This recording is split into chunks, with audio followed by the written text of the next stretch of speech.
ازيكم حبايبي؟ عاملين ايه؟ النهارده هنعمل مع بعض المحشي بطريقه سهله وبسيطه جدا. بس قبل ما نبدا اي حاجه نسمي الله ونصلي على الرسول. اللهم صل وسلم وزد وبارك على سيدنا مولانا محمد وعلى اله وصحبه اجمعين. اول حاجه هنعمل طبعا التسبيكه. هنضرب البصل في الكبه، وبرده بعد ما ضربنا البصل في الكبه هنضرب برده الطماطم في الكبه عشان ما نوسخش خلاط وكبه، لا نخليها حاجه واحده بس. خلينا نسهل على نفسنا وعلى بعض. ضربناهم كده كويس في الكبه ونعمنا البصل. هنروح جايبين معلقتين سمنه ومعلقتين زيت ونسخن الحله كويس ونروح نازلين عليهم بالبصل. هنصفره بس مش لازم نغمقه جامد او نخليه يعني يتحمر جامد اوي، لا احنا هنديله تشويحه كده. وبعد ما يتشوح زي ما انت هتشوفي معايا دلوقتي كده اهوت كده، انا هسخن السمنه والزيت مع بعض، واروح نازله عليهم بالبصل ياخدوا تشويحه، واروح نازله عليهم بالطماطم.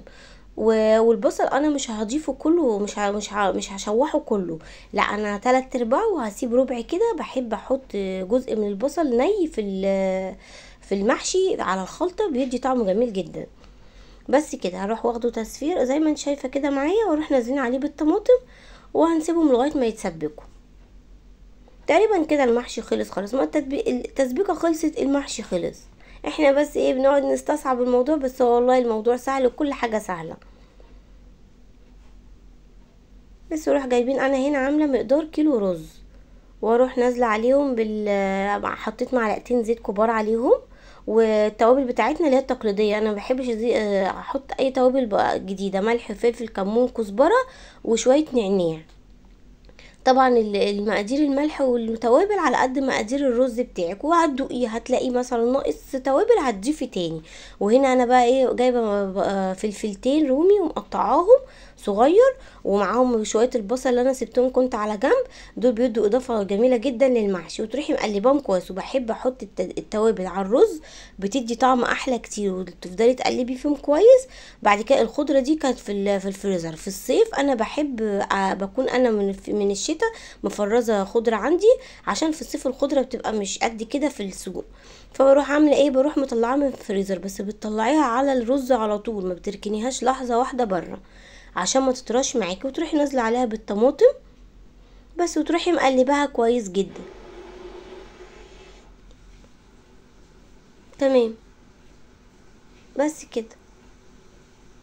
وتروحي بصي بقى، انا هنا انا كنت هعمل محشي ورق عنب وهعمل بتنجان. هنا بقى الورق العنب تحشيه ممكن على ايدك او في صينيه. على فكره الطريقه دي سهله جدا، وفي تركايه جامده حلوه جدا لما تيجي تسلقي الورق العنب. يعني انت مثلا هتعملي ورق العنب النهارده توضبيه قبلها بيوم، فلما بتيجي توضبيه وتيجي تسلقيه في الميه هتضيفي للميه بالظبط نقطتين زيت. النقطتين الزيت دول بيخلوا ايه بقى، لما تيجي تطلعي الورق من بعضه بتلاقيه متفكك ومش ملزق من بعضه فما بيتقطعش.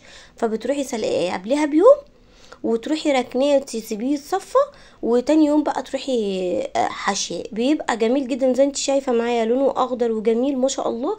وبتحشي بطريقه سهله جدا معاكي في الصينيه. على فكره انت ممكن تستصعبي الموضوع، انما هو سهل جدا زي ما انت شايفه الخطوات كده.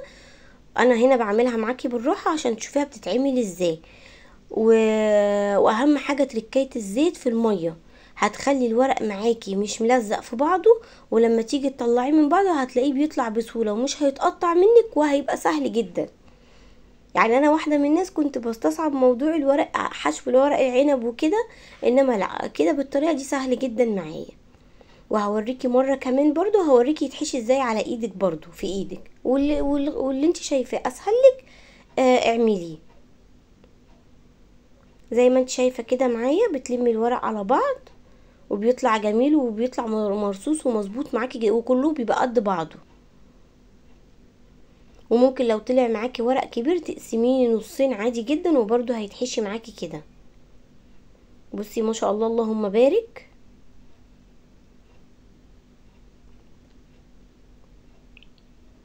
زي ما انت شايفه كده الورق معايا بيتحشي ازاي وبسهوله ومش بقى متقطع معاكي ورق اهو. شفتي بقى لما بيجي بيطلع بسهوله جدا، وما تزوديش زيت، لا ده هما نقطتين بالظبط في ميه سلق الورق العنب. وعشان ما تقطعيش منك ورق العنب تسلقيه قبلها بيوم بالليل. مثلا لو انت هتعملي الورق عنب تاني يوم اسلقيه في نفس اليوم بالليل وسيبيه لتاني يوم الصبح.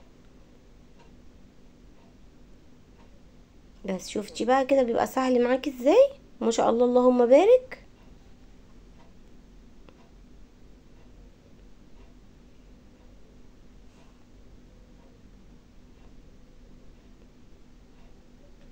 تمام. طبعا انتوا اشطر مني وتعرفوا تحشوا احسن مني ما شاء الله، هينجز معاكي جدا.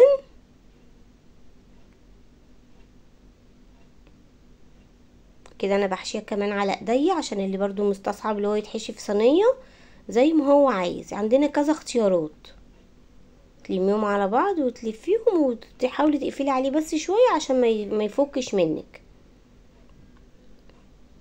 بس مره كمان. تمام تمام. هنا الورق العنب اتحشى زي ما انت شايفه، جميل جدا ما شاء الله. بعد كده انا كنت جايبه كمان بتنجان هحشيه. طبعا البتنجان ما بتحشيش للاخر. طبعا المعلومات دي كلها احنا مش بنقولها للناس يعني ستات البيوت الفاهمه والشاطره، لا احنا بنقول للناس اللي لسه مبتدئين، البنات الصغيره لسه متجوزه، عشان يبقوا شاطرين واشطر مننا كمان.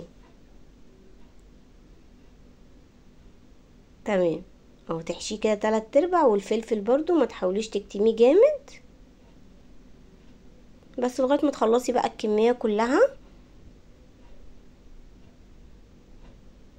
بعد كده هوريكي ازاي هنسلقه، يعني سوري هنضيف عليه الشوربه. انا هنا كنت سلقه فراخ واخده الشوربه بتاعتها، برضه هتبقى بتركايه حلوه. وفلفل الوان بيبقى تحفه جدا، يعني مثلا لو اتبقى عندك رز زياده ولا حاجه ممكن تعملي فلفل الوان زي ما انت شايفه كده. هنا بقى الشوربه بضيف ليها بعد ما خلصت طبعا ملح وفلفل، واروح ضايفه عليها معلقه سمنه، بتدي اضافه جميله جدا وتخلي المحشي بيلمع وتخليه طعمه تحفه ما شاء الله.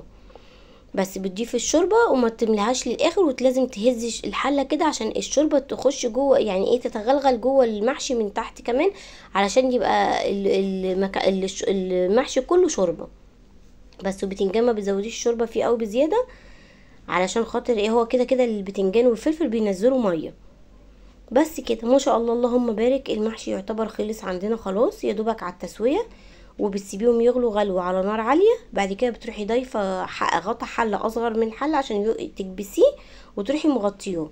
هيطلع معاكي هتشوفي هيبقى عامل ازاي ما شاء الله اللهم بارك. وتروحي طبعا موطيه عليه وحاطه صاجه لغايه ما يستوي معاكي.